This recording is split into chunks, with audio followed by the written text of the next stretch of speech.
Welcome to the Great Detectives of Old Time Radio. From Boise, Idaho, this is your host, Adam Graham. In a moment, we're going to get into this week's episode of Mr. and Mrs. North. But I do want to encourage you, if you enjoy the podcast, to follow us using your favorite podcast software.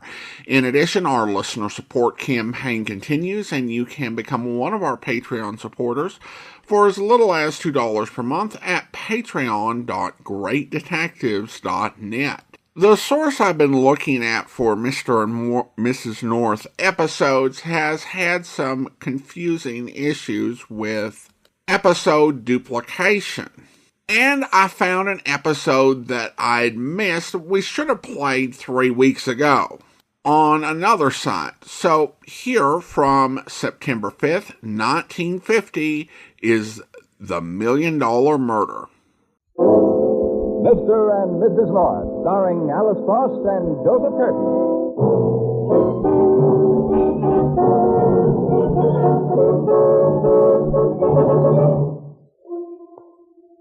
Like most people who've spent the summer losing golf balls, finding a suntan, and getting over poison ivy, Ham and Joey North are happy to vacate their vacations and return home at last. And on this September day, as they thread their way through New York City traffic after a long drive from the country, Pamela looks forward to the humble joys of home. Oh, it's going to be so good to get back to my own little bed again. And a mattress that doesn't go uphill in the middle. Didn't you like the one at the hotel, dear? Oh, it was all right, Jerry, but I like a mattress that just lies there and gives in instead of fighting you back in the wrong place. Well, if I'd known that, I'd have given you mine. I had a mattress that was so limp it sagged from the weight of the pillow. Well, it doesn't really matter now. Now that we're practically home. Oh, which reminds me. Of what? As soon as we get to the apartment, we've got to call them. Who? The Fergusons. Who are they? Don't you remember, darling? That wonderful couple with the ptomaine poisoning? They spent 2 whole weeks at the hotel getting it out of their system. Well, I must have gotten them out of mine because I don't remember anybody by the name of Ferguson. Oh, you must, Jerry. He's a tall, good-looking man who dances so well. I never had the pleasure of dancing with him, dear. Well, you must have danced with her. Don't you remember the fuss you made over that low-cut evening dress of hers? Never seen anybody stare so. Oh, Ferguson. Why, of course. Nice fellow. Yes, wasn't she? Oh, Jerry, look out for that woman. What woman? In the red dress. Oh, my glory, you've hit her. Let me go, Pam. I've got to see if she's hurt. She must be, Jerry. Lying there so still. Oh, no. Quick, we've got to get up to a doctor. No, I don't need a doctor. The car didn't hit me. I just fell. I'm terribly sorry, miss. Let me help you out. No, I don't have to be helped. I'm perfectly all right. Well, just to be on the safe side, we'll take you home. Yes, get in the car and we'll drive you right over. Where do you live? Why, I live... That's funny. I can't remember. Well, don't worry about it. Well, if you just give us your name, we'll find out where you live. But I can't remember my name either. You don't remember anything? Well, just that I put on this red dress and... Wait a minute. Somebody was chasing me. Somebody with a gun. Who? It's just me. I can't remember.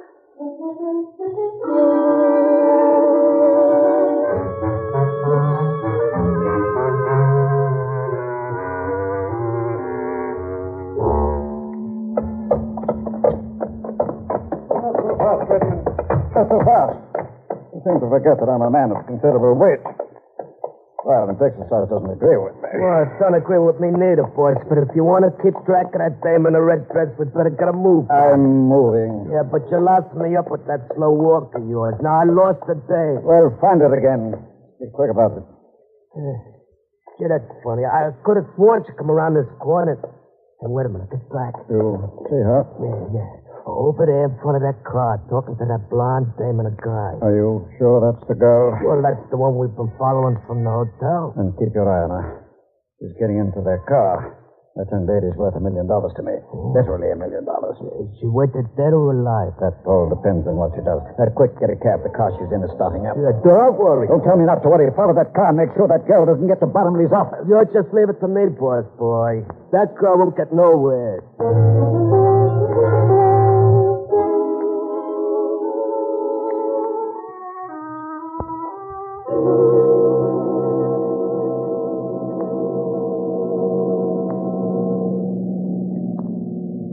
Still can't remember what your name is or where you live? Nothing, Mrs. North. My mind is just a blank. Can't remember anything before the accident. What'd you find in her bag, Pam? Nothing yet, dear. Still nothing. There must be something in there that'll tell us who she is. If somebody with a gun is after her, we'd better find out in a hurry. Nothing in here but odds and ends. Lipstick, cigarettes. Wait a minute. Here's something. What is it? A hotel key. Room 203, Jason Park Hotel.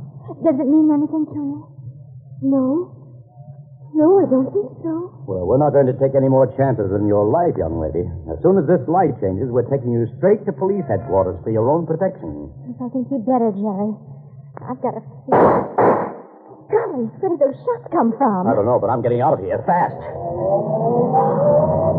Jerry! What's the matter? Those shots. They came through the window of the car and they hit her. What? Dead, Jerry. She's dead. Those shots we heard are the ones that killed her.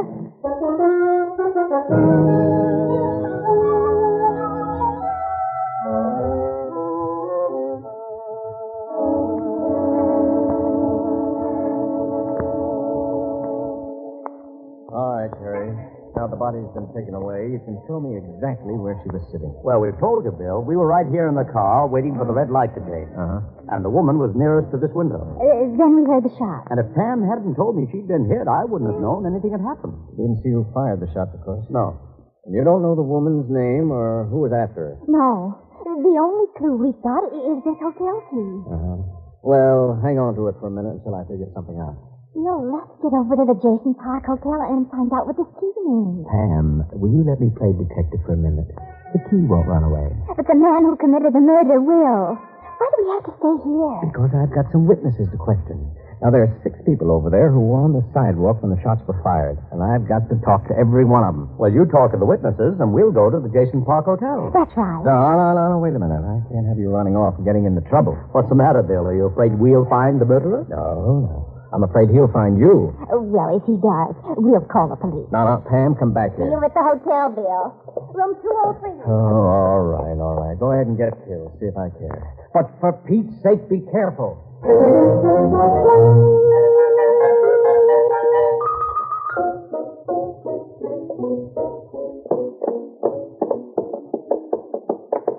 Here it is, Pam. Room 203.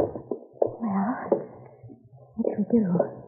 Knock or use the key? Well, I'd say knock, but from that look in your eyes, I can tell we're going to use the key. Not so loud, Jerry. We're going to sneak in. We better keep it a secret. Well, that's not much of a secret, Jerry. Darling, I'm not a second-story man. And the door is no help either. Anybody in there? And not as far as I can see. The room's in perfect order. Well, let's go in and disorder it. See anything? A bed and a dresser and a phone tape. My goodness, I just remembered. I was supposed to call the Fergusons as soon as we got to New York. The who? The Fergusons, Jerry. Don't you remember? Those people with the low-cut evening dress. Pam, will you stop thinking about evening dresses at a time like this? I promised we'd call them and make a date. Well, you can do that later. Now, see if you can find anything that... Uh-oh. There's something on the dresser. What? A picture. Jerry, it's a picture of the woman who was murdered. So it is. Yes, in a drawer. A package of letters. And a photostatic copy of a birth certificate. What's the name on it? Olivia Ward. The letters are addressed to her, too. Then that's who the dead woman is, Olivia Ward. We better get hold of Wygant and tell him her name. Before we open these letters? Now, Pam, you leave those letters alone. Yes, I think you'd better. Huh? Get your hands up, both of you. I want those letters. And I want that birth certificate, too. Well, you can't have it. Can't I? You don't seem to realize that I have a loaded gun in my hand. And I'm not afraid to use it. To get hold of these letters? Are they that important to you? That's my business. And I don't like people interfering in it. Now, give me those letters and be quick about it. No, we're turning these over to the police. They'll be here any minute. Who are you kidding? What do the police know about this? More than you think, young lady. And if you don't believe me, just have a look out this window. What for? For this. Let go of me. Sam, grab a gun. Oh, all right, Jerry. I got it. Well, don't point at me, dear. Let go of me, you crazy fool. What do you think you're trying to do? I'm trying to find a murderer. And the way it stands right now, you're a very likely suspect. You out of your mind? I don't even know who's been killed. Well, then why do you want these letters? What do you know about Olivia Ward? Olivia Ward? Yes. She was murdered about an hour ago. And you killed her, didn't you? Don't be insane. How could I have killed her? I'm Olivia Ward.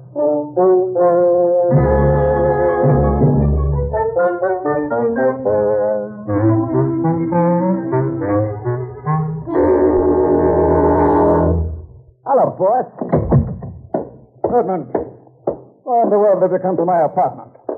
Didn't I tell you not to let that girl out of your sight? All right, stop blowing your top, boss. There's no harm done. No harm done. Suppose that girl goes to Bottomley's office. Suppose she shows him a birth certificate. And those letters from her aunt. Well, if she does, it'll be the trick of the century, boy. She's dead. Deceased? Deceased, dead, and laying in the morgue. Then the police are out looking for the murderers. Then, you killed her. Well, why ask personal questions, Mr. Skinner? I was hired to keep that girl away from Bottomley's office, and now that she ain't ever going to get there, my job is done. But, murder. Cold-blooded murder. Well, what difference does it make what the temperature is? I want my dope, boss. I want it right now. Before I pay off, I want to make sure you're telling me the truth. Well, what's the matter? Don't you believe me? My dear boy, in matters of money, I make it a habit not to believe anybody.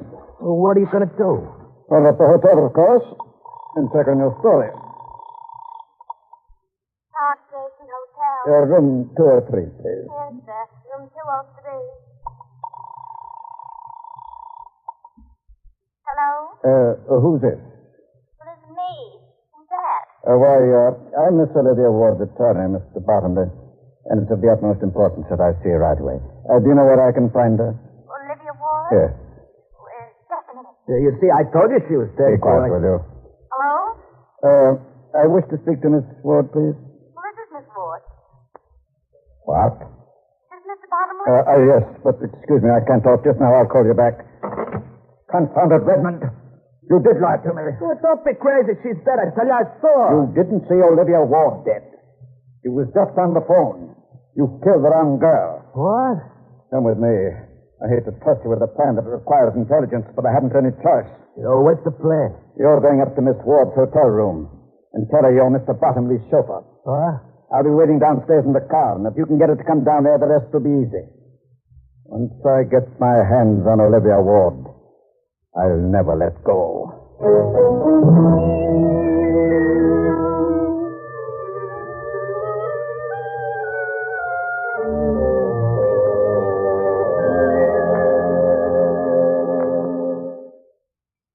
Understand it, Mr. North.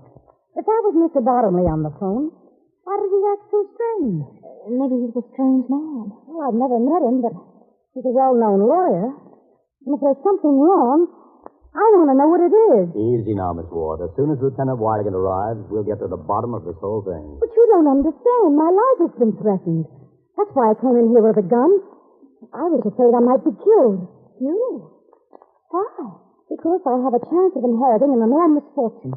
Unless I'm killed before I can prove my identity. What do you mean? Well, my aunt was a very rich woman, Mr. North. Her name was Agatha Pierce. And when she died, she didn't leave a will. So her entire estate goes to her nearest of kin. And that's you? Well, that's what Mr. Bottomley thinks. That's why he wrote to me out in Seattle and sent me the money to come east. But even out there, I received threatening phone calls. From whom? I don't know. But I was afraid to make that long trip alone, so I brought a friend along. The woman whose picture you have on your dresser? Yes. Miss Ward, I'm afraid I have some bad news for you. Your friend is dead. Dead? Yes. She was murdered in our car this afternoon. Oh, no. I just left her here. About an hour ago. Well, she must have gone out after you left. We saw her in the street. Yes? Is that you, Bill? No, sir, this is Mr. Bottomless Joke. Who? Mr. Bottomless Joke, sir. Is Miss Wood here? Well... Open the door, Jack. All right. It's Miss Wood and Mr. Bottomless wants to see her right away. About what? Well, he says it's dangerous for her to stay here any longer. She might be killed. By whom? By the man who tried to kill him. That's why he had to ring off on the phone to save his own life. Well, where is he now? He's downstairs in the car, and he's waiting, see? And he wants Miss Wood to come down right away and bring all her identification set. All right, I'll go. Now, wait a minute. If there ain't time, sir, the killer might be on his way up there right now. He's right, Mr. Mills. I can't afford to stay here any longer. Okay, we'll take you down to the car. Jerry. Come on, Pam. We gotta hurry. Have you got your papers, Miss Ward? Yes, I got them. Then let's go. The sooner we get out of Hey, here... wait a second. What's the matter? Somebody's coming down the hall. Quick, open the door and get back in the room. What for? That guy in the hall. Quick, get back. What? Why, that's Bill Wigan. The man you're with is Tommy Redmond. Grab him, Jerry. He's an escape con. Watch it, Bill. He's trying to get away. Oh, no, you don't. Oh. What's the idea, Zuckert? Idea is to keep you quiet for a while until I find out what you're up to. I'll tell you what he's up to, Bill. Kidnapping Miss Ward. He made believe that he was trying to help her. Jerry! What? Miss Ward, she's gone. Holy mackerel. We've got to find her, Bill, before she gets killed. Who? The woman who was just here. They tried to kill her this afternoon. Only they made a mistake and shot the wrong girl. She couldn't have disappeared, Pam. She must have taken the elevator at the end of the hall. No, the back stairs, Jerry. Over there. Open the door, quick. Oh. I beg your pardon. Well, who are you? Why, I'm the manager of this hotel. I just come up the stairway to investigate the disturbance up here. Well, I'm Lieutenant Wigan, homicide. Anybody pass you on those stairs? Why, yes. Miss Olivia Ward. She was going down while I was coming up. Oh, for goodness sake, why didn't you stop her? Well, I tried to, madam, but a great big fat man pushed me out of the way. A fat man? Come on, Bill, we gotta find him. Oh, it's no use, sir. They ran out through the lobby and drove off in his car.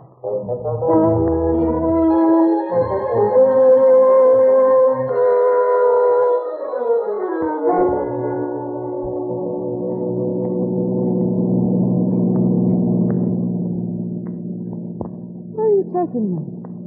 Why are you driving so fast? Patience, my dear. We'll be there in a moment now. My summer cabin is just off the main road here. You see? It's back there, amongst the trees. Open. But why are you taking me to your summer cabin? And why'd you rush me out of the hotel? My dear child, I was protecting you from those ruffians in the hallway. They might have harmed you. But it... Olivia, please.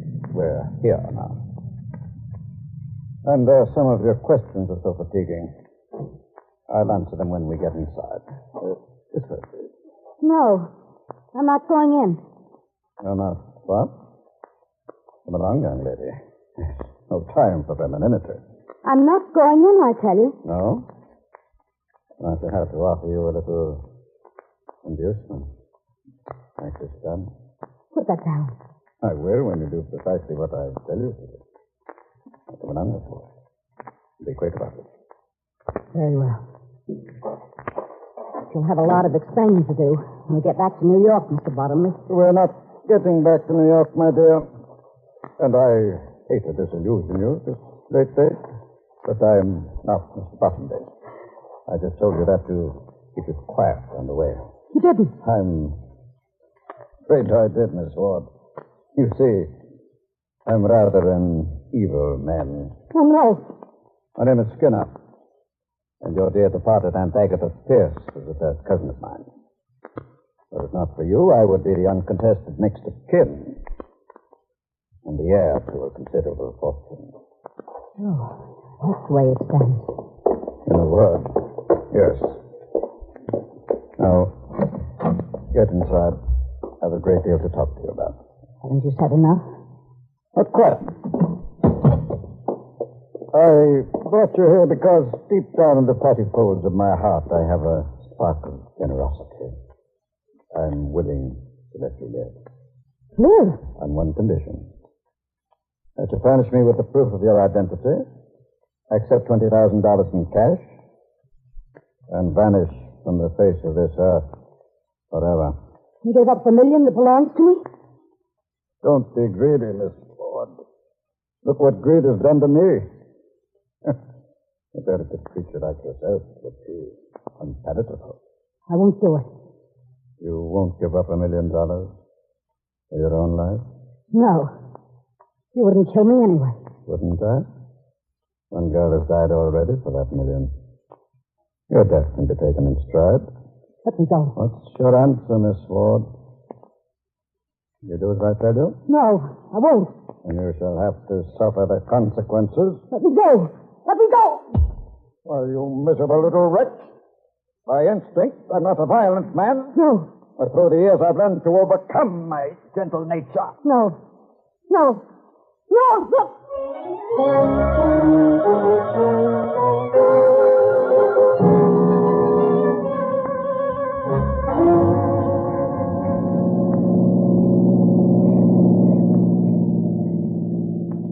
Step on it, Bill. If Skinner's got that girl up here in his cabin, he'll kill her for sure. I'm going as fast as I can, Jerry. Hey, take it easy. There's the turnoff right there. Oh, gosh. We made that on 2 wheels. Well, two's better than none. Where's the cabin, Redmond? Yeah, right up ahead in the woods. You're not kidding us, are you? If you're leading us on a wild goose chase, you'll do 10 more years. Yeah, for what? For what? This is his cabin, I tell you. And there's his car. All right. And you stay with us. Don't try any tricks. We're all going in here together. Hurry, Bill. We'll be too late if you don't hurry. Okay. Let's go. Remember what I told you, Redmond. You try to get away, I'll nail you. All right, Jerry. Open the door. I'm going in first. All right. Who's there? Take your hands off that girl, Skinner, and get him up in the air. Oh, my soul. He tried to kill me. Oh, I'm glad we got here in time to prevent him. You, Redmond. You told them where to find me. Well, I couldn't help it, chum. They was coming to 3rd degree. Well, I'll give you the force. Hey, cut that out. Are you all right, Miss Ward? Yes, I think so. Well, I'm sorry you had to go through all this trouble, but you made it easy for us to find out who murdered your friend, Sally Fuller. Mr. Skinner, you're under arrest. Oh, don't be absurd. You haven't any case against me. We'll see about that when we get to court. Just a minute. You can't railroad me into a crime I didn't commit. The man who killed Sally Fuller's standing right over there. Oh, me? Yes, you, Redmond. You practically admitted it in my apartment this afternoon. Well, you're full of baloney. I didn't admit nothing. But you were at the scene of the crime when the murder was committed. Yeah, and who knows where you was when the murder was committed? Just a minute. Just a minute. I think we can settle this thing once and for all. How, Pam? Through the Fergusons. Oh, not them again. Well, I just remembered, Jerry, the Fergusons are related to Miss Ward's aunt. Agatha Pierce? Yes. And when Mrs. Ferguson was out in Seattle this summer, she paid a visit to... Well, come to think of it, she paid a visit to you, Miss Ward. Me? Yes. I think she said you went to a concert together, and... you remember Mrs. Ferguson, don't you? Oh, yes, of course. We did go to a concert. Oh, for crying out loud, Pam, what in the world has this got to do with the murder of Sally Fuller? Everything, Bill. Everything. Because Sally Fuller wasn't murdered. This young lady is Sally Fuller, and the dead woman is Olivia Ward. What are you talking about? I'm talking about you, Miss Fuller. You were so anxious to prove your phony identity, you walked right into the trap I set for you. What trap? About Mrs. Ferguson. Mrs. Ferguson never went to Seattle, and she isn't related to Agatha Pierce.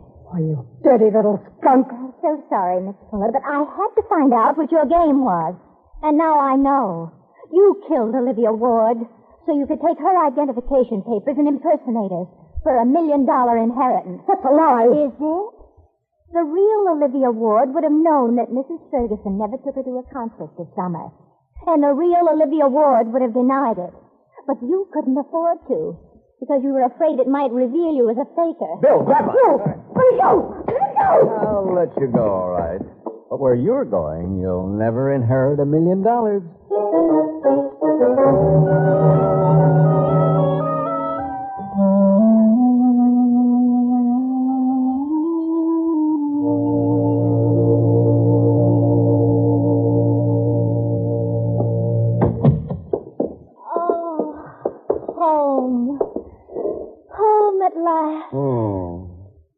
pretty grisly-looking sight it is, too.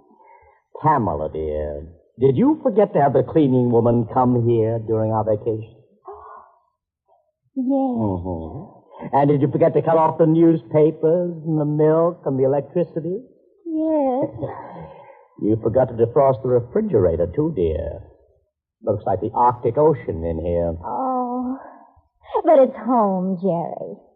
And now that we're here, I'm going to call up the Fergusons. The Fergusons? Well, I promised to call them as soon as we got in, Jerry. Oh, okay. Go ahead and call them. Hello? Hello, operator. Operator. Oh, for goodness sake. What's the matter now? The phone, Jerry. The only thing I remembered. I had it disconnected when we went away.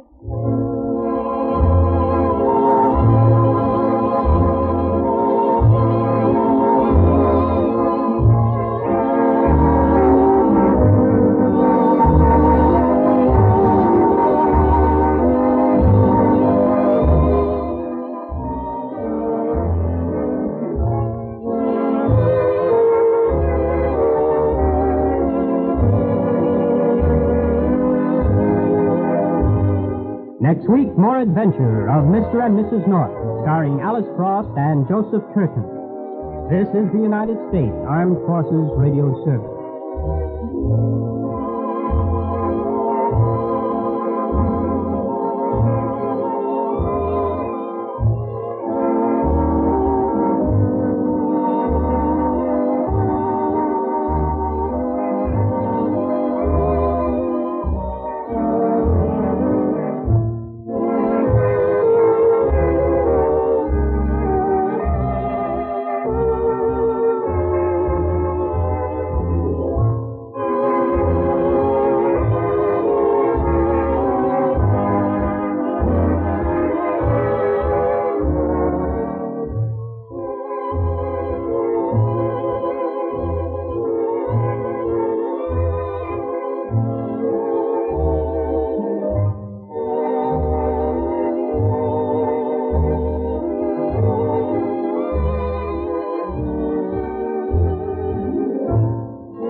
Welcome back. A typical Mr. and Mrs. North mystery where there's a lot of misdirection at work with a whole nother crime going on to distract from the main murder, but Pam cuts through it all to solve the case. You do have to appreciate a villain saying, "I'm a very evil man." It lets you know exactly where you stand with him. Of course, he was threatening a very evil woman, and you can understand her refusal to take a settlement after having committed murder to get the $1 million. Poor Pam at the end, she came up with the exact wrong pattern of remembering and forgetting things with the decision to disconnect the phone. I don't get the whole philosophy of disconnecting your phone while on vacation. We encountered that on Johnny Dollar a few weeks back. Was that actually a common practice that people did? It seems like the maintenance of a phone line wouldn't be that big of an expense to make it worthwhile. Plus, getting phones reconnected tends to be a bit of a hassle. Though I suppose if you were going to be spending the whole summer at another location, it might make sense to turn the phones off. But I just don't see it for your typical few weeks vacation. Alright, well, listener comments and feedback now. We've got a couple nice ones from YouTube. And we start with KT, who writes, "Adam, I live in Virginia, but have family in eastern Oregon and west of Boise, so I'm always so happy to hear your voice. It heartens me and closes the distance I feel. I love your analysis. It's great to hear the stories, plus their background and the story of old-time radio as well. Thanks again." Well, thanks so much. And I know that Boise is far away. Even if you're going by plane, it tends to be a bit of a hassle and an expense to get there. So I'm so glad to be able to bridge the gap via the internet at least. And then we have a comment from Mildred who writes, I got hooked on old-time radio back in the 80s when I had my first apartment and didn't have a television yet. A couple of local stations played old radio shows, and that was my entertainment every night from 9 to 10. It was called the Drama Hour, even though on Saturdays and Sundays they played comedy. After I got a television, I would turn it off every night at 9 o'clock to listen to the Drama Hour. Thanks so much. Great story, Mildred. And now it is time to thank our Patreon supporter of the day, and I want to thank Rachel. Rachel's been one of our Patreon supporters since June 2022, currently supporting the podcast at the Shamus level of $4 or more per month. Thanks so much for the support, Rachel. And that will do it for today. If you're enjoying the podcast, please follow us using your favorite podcast software. And be sure to rate and review the podcast wherever you download it from. We will be back next Thursday with another episode of Mr. and Mrs. North, but join us back here tomorrow for yours truly, Johnny Dollar, where... How under the sun can a man be crazy enough to issue a policy like that? John, you know how it is. The company prides itself on the fact it will insure anything. Not only life and property and health and so on, but the voice of a singer, the feet of a dancer, hands of a pianist, even the dimples on the knees of a chorus girl. Yeah, and singing mice, an old alley cat, a sick whale. Of course, I can't say that Harry wasn't in position to do it, but, Johnny, you've got to help me. First, you better tell me who and why and what it's all about. Just the trouble. I don't know. Well, then that's it. You don't know. I only got back here to the office this morning. I found our copy of the policy lying here on my desk. But if you don't even... Oh, look, I've handled some pretty screwy cases for you, George. Yes, but they've all finally made sense one way or the other. And, Johnny, we have paid you some very nice fees. You can't deny that. George. Tell me, have I ever questioned your expense account? But death insurance, it doesn't make sense. Have I? Insuring somebody against living. Have I? I'm sorry, but this time the answer is no. Listen, if you take this on, I'll okay your expense account without even reading it. Death insurance. Expense account unlimited. Johnny? George, there are some things even a conniving, chiseling, unprincipled rascal like myself won't even... Unlimited? I hope you'll be with us then. In the meantime, send your comments to box13@greatdetectives.net. Follow us on Twitter at Radio Detectives and check us out on Instagram, instagram.com/Great Detectives. From Boise, Idaho, this is your host, Adam Graham, signing off.